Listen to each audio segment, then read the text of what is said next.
하나님 아버지,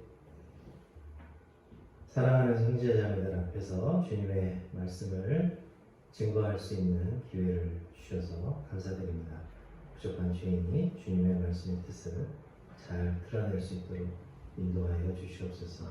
또한 귀한 형제자매들 마음속에 하나님의 말씀이 심기워질 수 있도록 도와주시옵소서. 우리 주 예수 그리스도의 이름으로 기도드렸습니다. 아멘. 네, 한 주간도 평안하셨습니까? 네. 5월은 잘 아시는 것처럼 가정의 달입니다. 어린이날이 있고 어버이날이 있습니다. 오늘은 어버이 주일이면서 또 어버이날이네요. 그리고 5월 달은 가족뿐만 아니라 조금 더 넓게 우리 주변을 돌아보게 하는 그런 달이기도 합니다. 스승의 날도 5월에 있습니다. 그래서 5월 달력을 보면 좁게는 이 가족 구성원을 특별히 돌아보는 날, 넓게는 우리를 둘러싼 고마운 분들을 생각하는 그런 날이 되어야 하지 않을까 이렇게 생각을 해봅니다. 이렇듯 우리가 우리 달력이 어떻게 구성되어 있는가만 봐도 지나치게 우리 가족 혈연에만 집중하는 것을 조금 넘어설 필요가 있지 않을까 이런 생각을 하게 되는데요. 우리가 오늘 함께 예배를 드리면서 이 성경 말씀을 함께 살펴볼 때 더더욱 그래야 되지 않을까 이렇게 생각을 해보게 됩니다. 잠시 주변을 보시면서 이 형제 자매들을 한번 바라보시면 좋을 것 같습니다. 하나님께서 우리에게 이 새로운 가족들을 주셨습니다. 그래서 우리가 서로를 바라볼 때 가족을 부르는 언어로 서로를 부르게 하셨습니다. 형제자매로 부르게 하셨는데, 그런데 정작 우리가 용어는 그렇게 사용하지만 서로를 바라볼 때 가족이라고 인식하기를 어려워하는 것 같습니다. 형제자매라고는 부르지만 정말 내 가족이다 이렇게 생각하는 데는 조금 장벽이 있지 않을까 생각을 해봅니다. 여러 가지 이유가 있겠죠. 제가 생각을 해봤을 때 우선 떠오르는 게 두 가지가 있습니다. 하나는 정말 우리 사회만 그런지는 잘 모르겠는데 타인에 대한 불신이 아주 팽배해 있습니다. 그래서 그 이유가 뭘까 생각해보면 여러 가지가 있겠죠. 범죄가 있을 수 있고요. 낯선 사람은 나에게 해를 가할 수 있다는 어떤 두려움, 또 역사적 상처도 있을 수 있습니다. 이런 것들이 우리 마음속에 남아서 다른 사람에 대해서 불신이 팽배해 있습니다. 언젠가도 한번 말씀드렸던 것 같은데요. 제가 분당에 잠시 산 때가 있었습니다. 천당 아래 분당이라고 하는 그 동네에 어떻게 잠깐 살게 됐었는데, 거기 분당 우체국 앞에서 겪었던 일이에요. 신호등 앞에 서 있는데 웬 아주머니가 아이가 막 떼를 쓰고 우는데 그 아이를 혼내면서 갑자기 저를 가리키더니 너 자꾸 이러면 이 아저씨가 맹매할 거야. 그래서 저를 보면서 이놈 해주세요 그러는데요. 제가 왜요? 제가 멀쩡한 남의 집 아이를 두고 왜 그렇게 하겠습니까? 근데 하여튼 어려서부터 이렇게 좀 심어주는 것 같아요.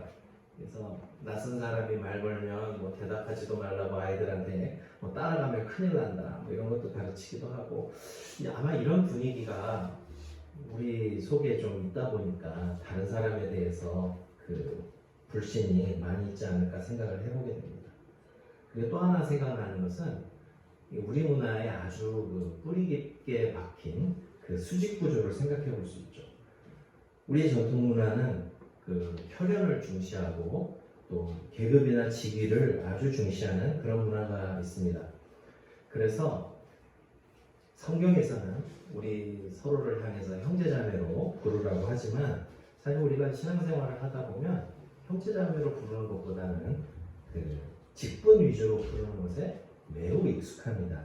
그래서 목사님, 장로님, 권사님, 집사님, 지휘자님, 반주자님 이렇게 부르는 것이 익숙하지 형제자매라는 칭호에는 그렇게 딱히 왠지 그러면은 뭔가 붙일 칭호가 없어서 남는 사람에게 애매한 사람에게 붙이는 그런 칭호로 이렇게 형제자매라는 칭호가 전락해버린 것 같습니다. 그래서 어떤 분들은 진짜 정말 형제님 자매님 하면 화를 내시는 분도 있어요. 심지어 목사님들 가운데서도 형제님 이러면 진짜 화내시는 분도 계세요. 그러다 보니까 우리가 이 칭호를 쓸 때 굉장히 조심스럽게 되기도 합니다.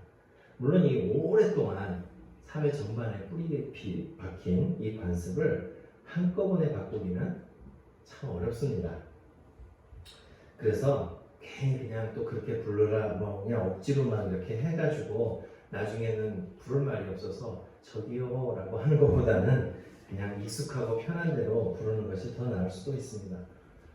그러나 당장은 익숙하지 않아서 호칭은 어떻게 사용하든 간에 우리가 예수님으로 말미암아서 하나님의 가족의 일원이 되었다는 사실은 절대로 잊지 않았으면 좋겠습니다. 아멘. 이 초대교회에서는 친족보다 더 끈끈한 관계가 바로 하나님의 가족 관계였습니다. 초대교회는 우리가 살아가는 것처럼 평안한 시대가 아니었습니다. 예수님을 믿는다는 이유는 혈연도 갈라놓을 만큼 중요한 문제였기 때문에 예수님을 믿는 것 때문에 가족에게서 쫓겨나는 사람들이 많았습니다. 예를 들면 요한복음 9장 22절, 12장 42절, 16장 2절에 보면 어차피 안 적으셔도 된다 이런 구절들은 나중에 보니까 목사님께서 다 동영상 올려주시고 그때 찾아보셔도 되는데 예수님을 믿는 사람들이 이 출교를 당할 위협에 노출되어 있음을 잘 보여주는 그런 구절들입니다. 또 누가복음 12장 52절부터 53절까지 보면 예수님을 믿는 문제로 가족 가운데 큰 분쟁이 일어났다는 것을 엿볼 수가 있습니다. 제가 잠깐 읽어드리면 여기서 내가는 예수님이죠. 내가 세상에 화평을 주려고 온 줄로 아느냐. 내가 너희에게 이르노니 아니라 도리어 분쟁하게 하려 함이로라. 이후부터 한 집에 5사람이 있어 분쟁하되 셋이 둘과 둘이 셋과 하리니 아버지가 아들과 아들이 아버지와 어머니가 딸과 딸이 어머니와 시어머니가 며느리와 며느리가 시어머니와 분쟁하리라 하시니라. 네. 어버이 주일에 가정의 달에 이런 구절을 읽어드려서 죄송합니다만 이게 초대교회의 정황이었어요.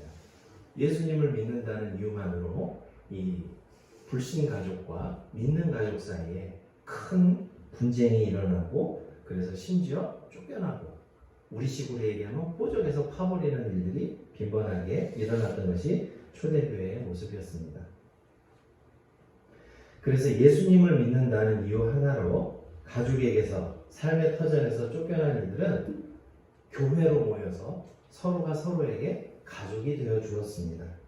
이런 정황을 이해할 때 우리는 마태복음 19장 27절에서 30절 이 병행 구절이 마가복음 10장 28절에서 31절 누가복음 18장 28절 30절에 나오는데 이 말씀들을 이해할 수가 있습니다.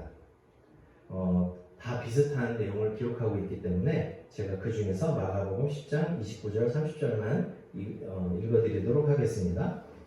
베드로가 여짜와 이르되 보소서 우리가 모든 것을 버리고 주를 따르나이다. 예수께서 이르시되 내가 진실로 너에게 이르노니 나와 복음을 위하여 집이나 형제나 자매나 어머니나 아버지나 자식이나 전토를 벌인 자는 현세에 있어 집과 형제와 자매와 어머니와 자식과 전토를 100배나 받되 박해를 겸하여 받고 내세에 영생을 받지 못할 자가 없느니라 라고 말씀하셨습니다. 이게 무슨 얘기죠? 이게 예수 믿는다는 이유만으로 신앙을 굽히지 않고 쫓겨난 사람들은 새로운 형제자매, 새로운 부모님들을 받게 되는데 그게 누구라는 거죠? 교회 구성원들이죠. 교회에서 형제자매들로 불리는 사람들, 이 사람들을 새로운 가족으로 받게 된다는 것이죠. 이게 초대교회의 모습이었습니다. 이 새로운 가족관계는 단순히 의지할 곳이 없기 때문에 서로를 의지하게 된 것이 아닙니다. 이것은 그냥 부득이하게 쫓겨났기 때문에 서로가 의지하는 그런 관계가 아니고, 예수님께서 제자들에게 기도를 가르치셨을 때 뭐라고 가르치셨나를 보면 이거는 그야말로 필연적으로 주어진 관계구나 라는 것을 알 수가 있죠. 예수님께서 가르쳐 주신 기도가 무엇이죠? 주기도문. 감사합니다. 그 주기도문인데, 주기도문의 첫 구절이 뭡니까? 하나님을 아버지로 부르는 것입니다. 마가복음 6장 9절, 누가복음 11장 2절에 나타나 있죠. 우리가 이 칭호로 하나님을 부를 때, 하나님 아버지라고 부를 때 나만 부르는 건 아니잖아요. 예수님을 믿음으로 인해서 우리가 하나님과 그야말로 하나님을 아버지라 부르는 새로운 관계 속에 들어가게 됐을 때는 나만 그런 것이 아니고 우리 모두가 다 아버지로 부르잖아요. 그러면 그 함께 부르는 모든 이들은 뭐가 되는 거죠? 가족이 되고 형제자매가 되는 것이죠. 우리가 내가 하나님을 아버지라 부른다. 하나님의 아버지 되신 우리는 굉장히 주목하는데, 우리가 서로를 향해서 한 분 하나님을 아버지라 부르는 형제 자매 됐다라는 사실에 대해서는 많이 주목하고 있지 않는 것 같습니다. 그러므로 우리가 하나님을 아버지라고 부를 때 함께 기억해야 할 것은 바로 우리의 형제 자매됨이죠. 그래서 마태복음 버전에서는 이거를 잘 보여주는 칭호가 뭐죠? 하늘에 계신 우리 아버지입니다. 누가복음에는 그냥 아버지요 라고 이렇게 소개가 되어 있지만, 마태복음에서는 하늘에 계신 우리 아버지, 그 말 속에 우리라는 말 속에 우리가 서로 형제자매가 되었다라는 사실을 우리가 기억할 필요가 있습니다. 그리고 이 관계는 단순히 그냥 어느 날부터 이제부터는 하나님을 아버지라고 불러 이렇게 해서 갑자기 그렇게 생겨난 것이 아니고, 이게 얼마나 끈끈한 결속력인가 하는 것을 보여주는 것이 바로 이 관계가 예수님의 십자가 부활을 통해서 이루어진 관계다라는 것을 이 요한 사도가 특별히 주목해서 그의 복음서 속에서 보여주고 있습니다. 지난 부활절에 우리는 백 목사님을 통해서 요한복음 20장 11절에서 18절 말씀을 배웠습니다. 잊어버리셨을 수도 있으니까 제가 조금 상기시켜드리면, 이 부활하신 예수님을 마리아가 만났고 예수님께서 마리아에게 하셨던 말씀이죠. 17절 말씀, 예수께서 이르시되 나를 붙들지 말라. 내가 아직 아버지께로 올라가지 아니하였노라. 너는 내 형제들이라는 표현이 나오죠.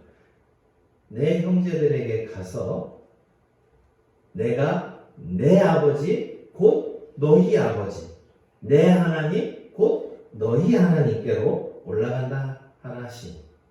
이 요한복음 속에서는 굉장히 인상적인 구절이라고 할 수가 있습니다. 왜냐하면 요한복음 1장 14절, 3장 16절, 18절, 특별히 우리가 3장 16절 정도는 다 알고 계시지 않습니까? 예수님이 하나님과 어떤 관계시죠? 하나님이 세상을 이처럼 사랑하사 독생자, 유일하신 아들로 예수님을 우리에게 주셨다라고 하셨는데, 부활 이후에는 독생자가 아닌 거예요.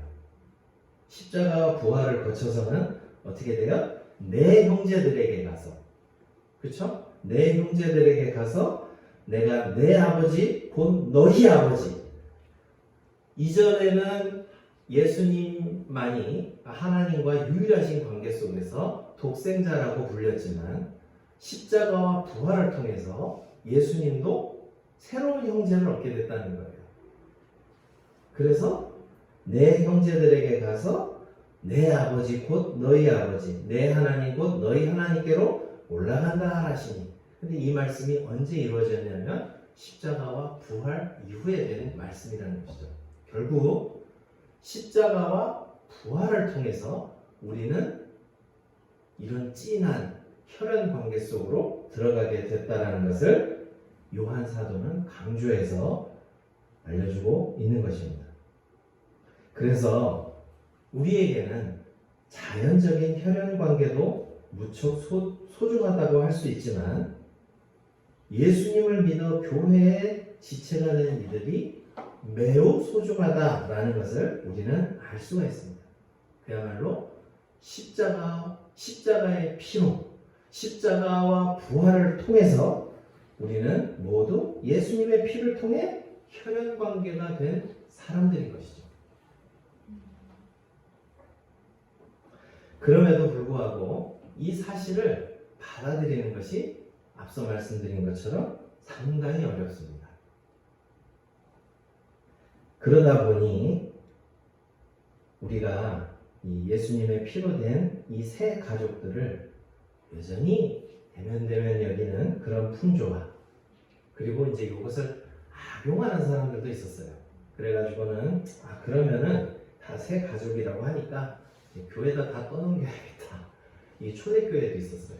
그래가지고 자기 가족 돌보지 않는 그런 사람들이 있었던 것 같아요. 이걸 잘 보여주는 구절이 디모데전서 5장 8절이죠.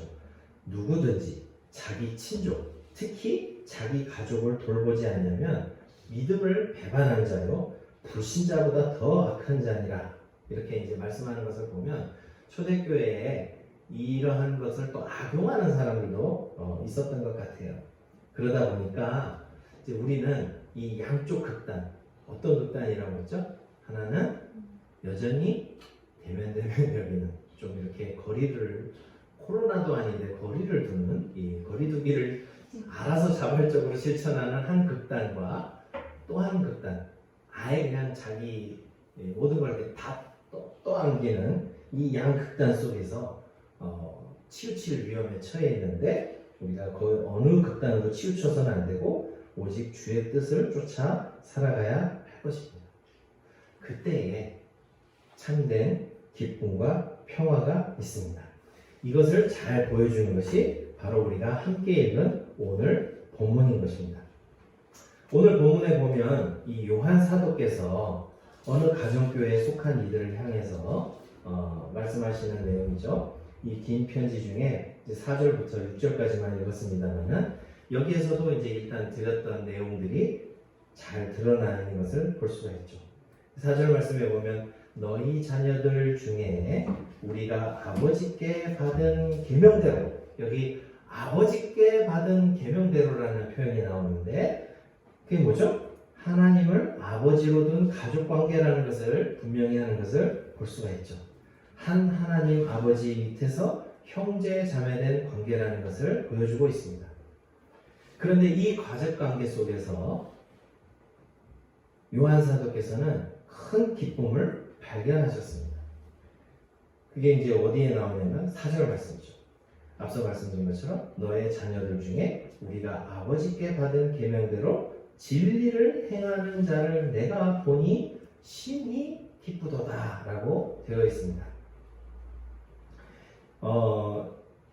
어쩔 수 없이 여러분 가끔씩 제가 새로운 번역을 소개하거나 제가 개인적으로 한 직역을 소개해 드린다고 해서 여러분들께서 가지고 계신 성경책을 되게 의심의 눈으로 쳐다보셔서는 안 됩니다. 굉장히 많은 사람들이 수고하고 최대한 우리말에 가깝게 번역한 책이기 때문에 안심하시고 보셔도 됩니다. 그런데 번역이라는 게 특성상 뭔가 이렇게 옮기다 보면 놓치는 부분들이 있어요. 그거는 이제 어쩔 수가 없는 거죠. 그 번역자의 잘못이 아니에요. 한다고 해도 좀 어려운 경우가 있어요. 어쨌든 왜냐하면 제가 하나만 소개해드리면 이제 어순이 다르잖아요. 우리는 서술어가 맨 뒤에 오는데 여기서는 맨 앞에 오기도 하고 뒤에 오기도 하고 막 제멋대로입니다. 그래서 이제 어쨌든 제가 간단하게 어순을 조금 살려서 다시 얘기하면 이렇게 돼 있어요. 나는 매우 기뻐합니다 라는 말이 앞에 나옵니다. 우리는 이제 심히 기쁘도다가 뒤로 가버렸죠. 나는 매우 기뻐합니다. 왜냐하면 내가 발견했기 때문입니다. 라는 말이 그 다음에 나와요. 이제 그거에 해당하는 말이 우리 성경에 내가 보니라고 되어 있는데 이제 이게 조금 순서가 바뀌다 보니 이렇게 됐어요. 나는 매우 기뻐합니다. 왜냐하면 내가 발견했기 때문입니다. 뭘 발견했냐면 여러분의 자녀들 중에서 진리 안에서 행하는 자들을 내가 발견했기 때문에 기뻐합니다. 근데 이제 진리 안에서라는 말은 이제 수식해주는 말이죠. 아버지에게서 우리가 받은 계명처럼 진리 안에서 행하는 자들을 발견할 때 나는 매우 기뻐합니다. 유일하게 아쉬운 점이 있다면 여기 이제 내가 보니라는 말이 발견하다, 찾았다라는 표현인데 이 표현은 사실 여러분들이 잘 알고 계신 표현입니다. 어디서 들어보셨냐면 혹시 유레카라는 말 들어보셨나요? 고대 그리스의 수학자였던 이 아르키메데스가 이 순금으로 만든 왕관이 이게 진짜 순금인지 한번 좀 이거 혹시 불순물을 섞어가지고 왕관이라고 만들었는데 안에는 조금 이렇게 단가를 낮추고 불순물을 섞었는지 이제 소위 말하는 비파괴 검사를 해보라고 제안을 받았는데 그때 당시 무슨 좋은検기 기구가 있습니까? 뭐가 있습니까? 그러니까 이제 이 사람이 이제 쫄았죠. 그래서 이걸 어떻게 부수지 않고 이게 순금인지 불순물이 섞였는지 어떻게 할까 하다가 목욕탕에 들어가다가 이 방법이구나 하고 찾았다는 그 유명한 얘기 있지 않습니까? 내가 얼마나 살았다 싶어가지고 기뻤으면 이 사람이 목욕탕에서 그냥 알몸으로 뛰쳐나가면서 유레카라고 외쳤다라고 이야기하죠. 중요한 얘기는 아닙니다. 근데 어쨌든 여기서 드리고 싶은 말씀은 이 사람이 그것을 찾았을 때 굉장히 기뻐가지고 막 자기가 벌거벗은 줄도 모르고 뛰쳐나가면서 내가 찾았다! 똑같은 표현이 여기 있어요. 근데 다만 유레카는 조금 잘못 알려진 표현이고 여기 이제 순표가 거꾸로 된 강한 순표라고 해서 이제 휴레카가 맞습니다. 네. 아마 요거는 제 목사님께서만 알고 계신 것 같아서 나중에 여쭤보세요. 어쨌든 휴레카 혹은 헤오레카라고 하기도 하는데 내가 찾았다! 하고 그냥 이 사람이 너무 기뻐가지고 뛰어나갔을 때 그 표현 이게 여기 있는 거예요. 그러니까 이 요한 사도께서 엄청 기뻐하셨다라는 것을 우리가 확 느낄 수 있지 않습니까? 이 교회 속에서 이 사도께서 뭘로 이렇게 기뻐하셨는가? 그거는 어떤 원리를 찾아서 이런 것이 아니고 교회 속에서 이분이 정말 큰 기쁨을 느끼셨던 게 뭐냐면 교회의 형제자매들, 이 구성원들 중에서 하나님께 받은 계명을 쫓아서 진리를 행하는 사람을 발견했을 때 그때 너무 기뻐서 내가 이것을 찾아서 심히 기쁘다, 매우 기쁘다 라고 이렇게 표현하고 있는 것이죠. 그리고 이제 바람을 이야기하죠. 그게 이제 5절, 6절 말씀입니다. 부녀여 내가 이제 내게 구하노니 서로 사랑하자. 이는 새 계명같이 내게 쓰는 것이 아니요 처음부터 우리가 가진 것이라. 또 사랑은 이것이니 우리가 그 계명을 따라 행하는 것이요 계명은 이것이니 너희가 처음부터 들은 바와 같이 그 가운데서 행하라 하심이라. 근데 내용을 보면 사실 내용은 별 내용이 없어요. 서로 사랑하라는 얘기죠. 근데 이게 처음에는 뭐 이렇게 복잡하게 쓰셨나라고 생각을 해봤는데 우리가 일반적인 혈연 관계에서도 비슷해요. 부모님들이 자녀들에게 뭘 특별한 걸 바라는 건 아니죠. 그렇죠? 우리가 사랑하는 이들에게 있어서 뭐 그렇게 특별히 많은 것을 바라지는 않습니다. 대부분 바라는 건 별게 없어요. 그렇죠? 건강하고 일반적으로 우리 부모님들이 자녀에게 바라는 것은 건강하고 그냥 사회 속에서 자기에게 주어진 그런 자기 몫을 하고 화목한 가정 이루고 살기를 바라는 거. 그냥 뭐 효도라고 특별히 큰 이벤트 하고 다음날부터 다시 개판으로 돌아가고 이러면 별로 기쁘지 않죠. 바라는 거는 그렇게 뭐 요란하고 특별한 이런 것을 바라는 것은 아니죠. 물론 가끔씩 자녀가 용돈을 주면 기쁘죠. 그렇지만 그 기쁨은 그렇게 막 그 오늘 본문에 나온 것처럼 심히 기쁘도다 할 만큼 그런 기쁨은 아니죠. 정말 큰 기쁨은 그냥 별거 없습니다. 그처럼 우리가 주님 안에서 한 가족이 되어서 함께 살아갈 때에 하나님께서 우리에게 바라시는 것도 큰 기쁨이, 큰 바람이 별로 없어요. 그것은 뭐냐면 그냥 예나 지금이나 처음부터 들었던 그대로 서로 사랑하는 것. 가족인데 대면대면 살아가지 않고 서로 정말 사랑하는 것. 이것을 바라는 그런 소박한 바람이 요한 사도에게 있고 우리 하늘 아버지에게도 있다라는 것을 본문은 우리에게 가르쳐주고 있는 것입니다.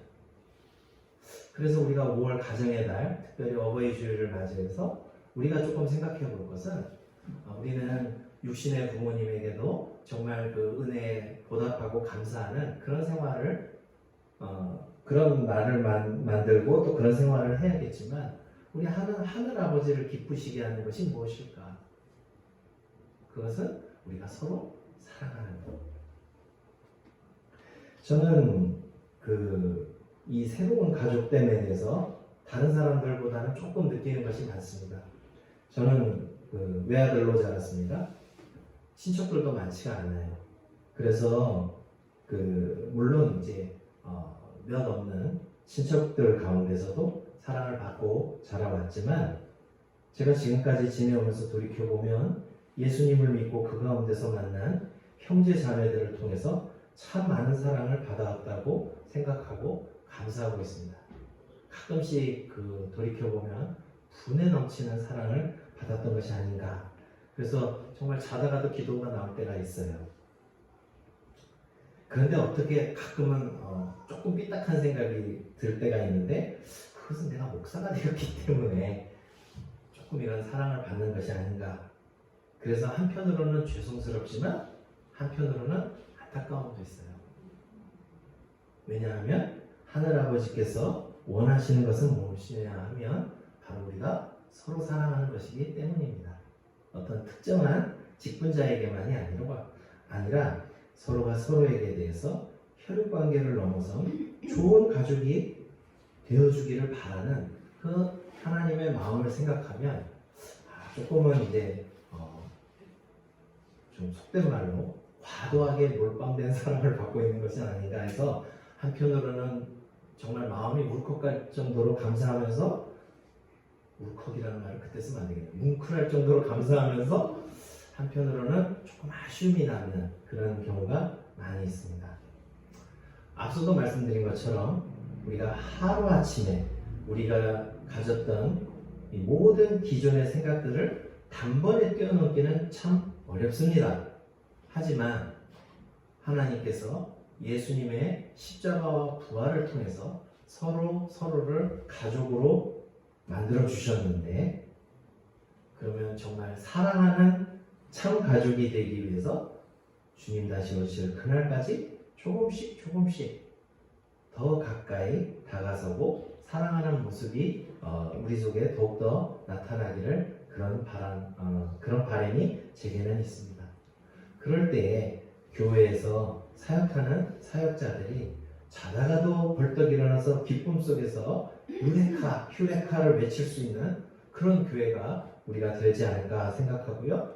그래서 그런 교회가 될 때 우리 하나님 아버지를 기쁘시게 하고 또 우리 교회 안에 있는 그 형제 자매들 가운데 이 외로움을 느끼지 않는 그런 형제 자매들이 더욱더 나타나지 않을까 저는 그렇게 생각을 하고 있습니다. 한꺼번에 많은 것을 하기는 참 어렵지만 조금씩 하는 것은 우리가 해볼 수 있지 않을까요? 그런 면에서 저는 참 감사한 것이 이 생일을 맞을 때 그래도 이렇게 한 줄이라도 적어서 생일을 축하합니다 하는 이런 작은 한 걸음 한 걸음 모습들이 물론 이제 거기서만 멈춰서는 안 되겠지만 조금씩 전진하면 좋을 것 같습니다. 근데 그것조차도 쉽지 않아요. 왜냐하면 제가 이렇게 앞에서 설교를 하니까 굉장히 외향적인 것 같은데 사실 제가 굉장히 내성적입니다. 그래서 뭐 아까도 말씀드렸지만 괜히 자기 아이 야단치라고 그러면 이렇게 생각을 해보는 스타일이에요. 내가 왜 이 애한테 이놈이라고 해야 되지라고 하면 저도 굉장히 낯가림도 심하고 그래서 어떤 때는 내가 지금 생일 축하드립니다라고 달면 앞으로 이제 다 달아야 되지 않나? 뭐 이런 생각도 하고 막 그 생각이 막 복잡해요. 이 외향적인 사람은 조금 더 쉽게 한 발짝 다가가는데 내향적인 사람은 그것조차도 몇 번을 망설이면서 그러다가 아이고 날 지나가면 날이 지나가 버렸네 뭐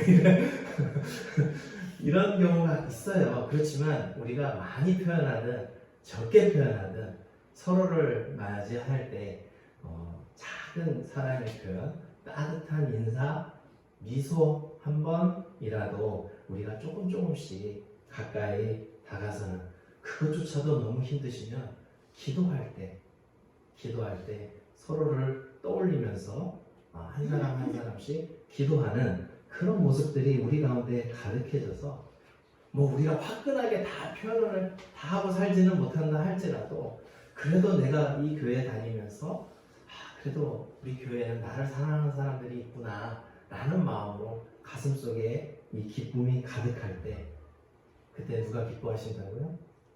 네.